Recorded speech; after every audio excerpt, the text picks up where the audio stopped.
RS study में आप सभी का स्वागत है। कक्षा 10 NCERT गणित में हम अध्याय 3 पढ़ रहे हैं। आज हम प्रश्नावली 3.5 का प्रश्न पहले का पहला सवाल हल करेंगे।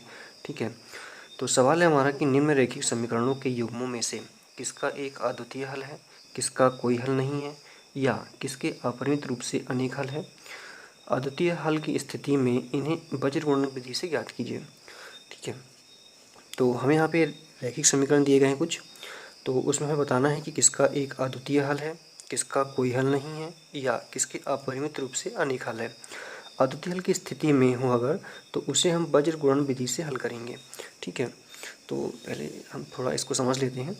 तो जो हमें समीकरण दिए रहेंगे, तो जो समीकरण हमको दिए रहेंगे, तो उन्हें जो व्यापक समीकरण हमको दिए गए हैं सवाल में, ये वाले, इन दोनों से तुलना करेंगे हम। ठीक है, इन दोनों से तुलना करने पर जैसे हम समीकरण 1 से तुलना करेंगे तो A1 B1 C1 के मान मिल जाएंगे, और समीकरण 2 से तुलना करेंगे हमने कहा कि हम, तो A2 B2 C2 के मान मिल जाएंगे हमको। ठीक है, अब इन मानों को, मतलब ABC के मानों को हम इन निकाय में रखेंगे। तो ये कहना चाहिए फार्मूले के तौर पर काम करेंगे यहाँ पे।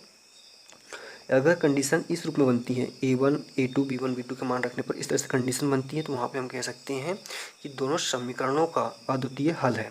ठीक है, और इसी कंडीशन में हमें बज्रगुणन विधि का उपयोग करना है। अगर कंडीशन इस तरह की बनती है, तो वहाँ पे कह सकते हैं कि दोनों समीकरणों के कोई हल नहीं है। और स्थिति इस तरह से बनती है, तो इसमें हम कह सकते हैं कि दोनों समीकरणों का अपरिमित रूप से अनेक हल है। ठीक है, यदि हमें दोनों समीकरणों का अद्वितीय हल मिलता है, तो उसे हमें बज्रगुणन विधि से हल करना है, और बज्रगुणन विधि का फार्मूला ये होता है। ठीक है, तो हम पहला सवाल देख लेते हैं।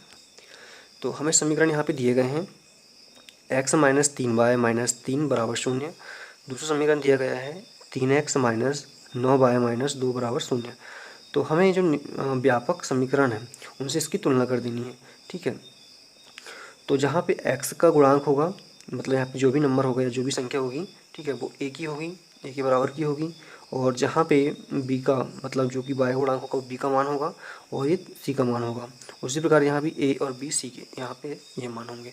ठीक है, तो हम यहाँ पे लिखेंगे समीकरण 3 माइनस x - 3y - 3 बराबर 0, तथा यहाँ पे तथा लिखेंगे, तथा 3x - 9y - 2 बराबर 0 की तुलना A1x plus B1y plus C1 बराबर 0 से, तथा A2x तथा B2y, तथा ये कह सकते हैं कि A2x plus B2y plus C2 बराबर 0 से करने पर।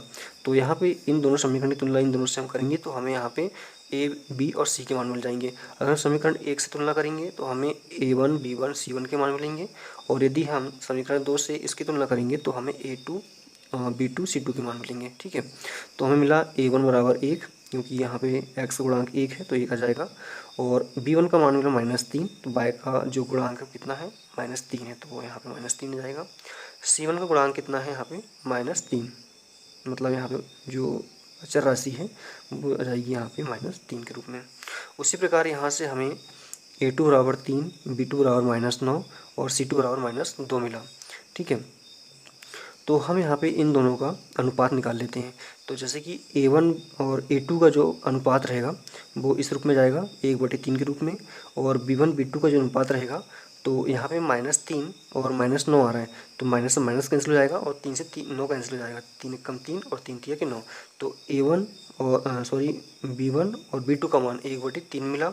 उसी प्रकार C1 C2 का मान यहाँ पे 3/2 मिला। ठीक है, ये तो हमने यहाँ पे निकाल लिए हैं। अब इनके निकाय को चेक कर लेते हैं।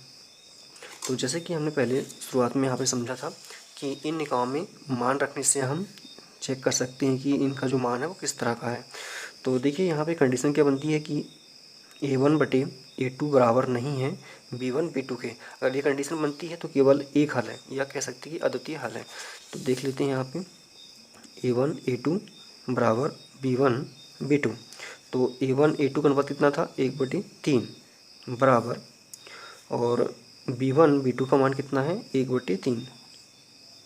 ठीक है, तो इस कंडीशन में तो ये दोनों बराबर हो जा रहे हैं। इसका मतलब यहाँ पे इसका क्या होगा, एक अद्वितीय हल नहीं होगा इसका। ठीक है, ये कंडीशन फेल हो जाती है यहाँ पे।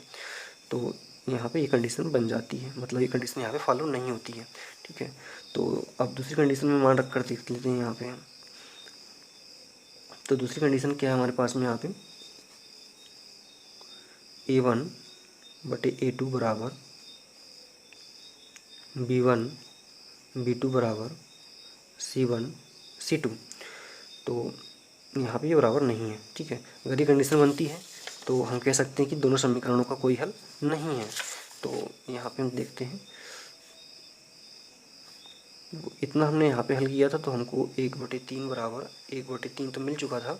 अब ये बोल रहे हैं कि इसके बराबर नहीं है, ठीक है, C1 C2। तो C1 C2 के लिए कितना आया था, 3/2। तो ठीक है, यहाँ पे ये दोनों तो बराबर है पर ये दोनों बराबर नहीं है। तो हम कह सकते हैं कि निकाय का या कह सकते हैं निकाय के समीकरण का कोई हल नहीं है, कोई हल नहीं है, ठीक है। ये दूसरी वाली कंडीशन यहाँ पे बन रही है, इसलिए हम कह सकते हैं कि दोनों निकायों के समीकरणों का कोई हल नहीं है। तो जब इसका कोई हल नहीं है तो इसको हमें आगे हल नहीं करना है, ठीक है। अब इसी में हम दूसरा सवाल देख लेते हैं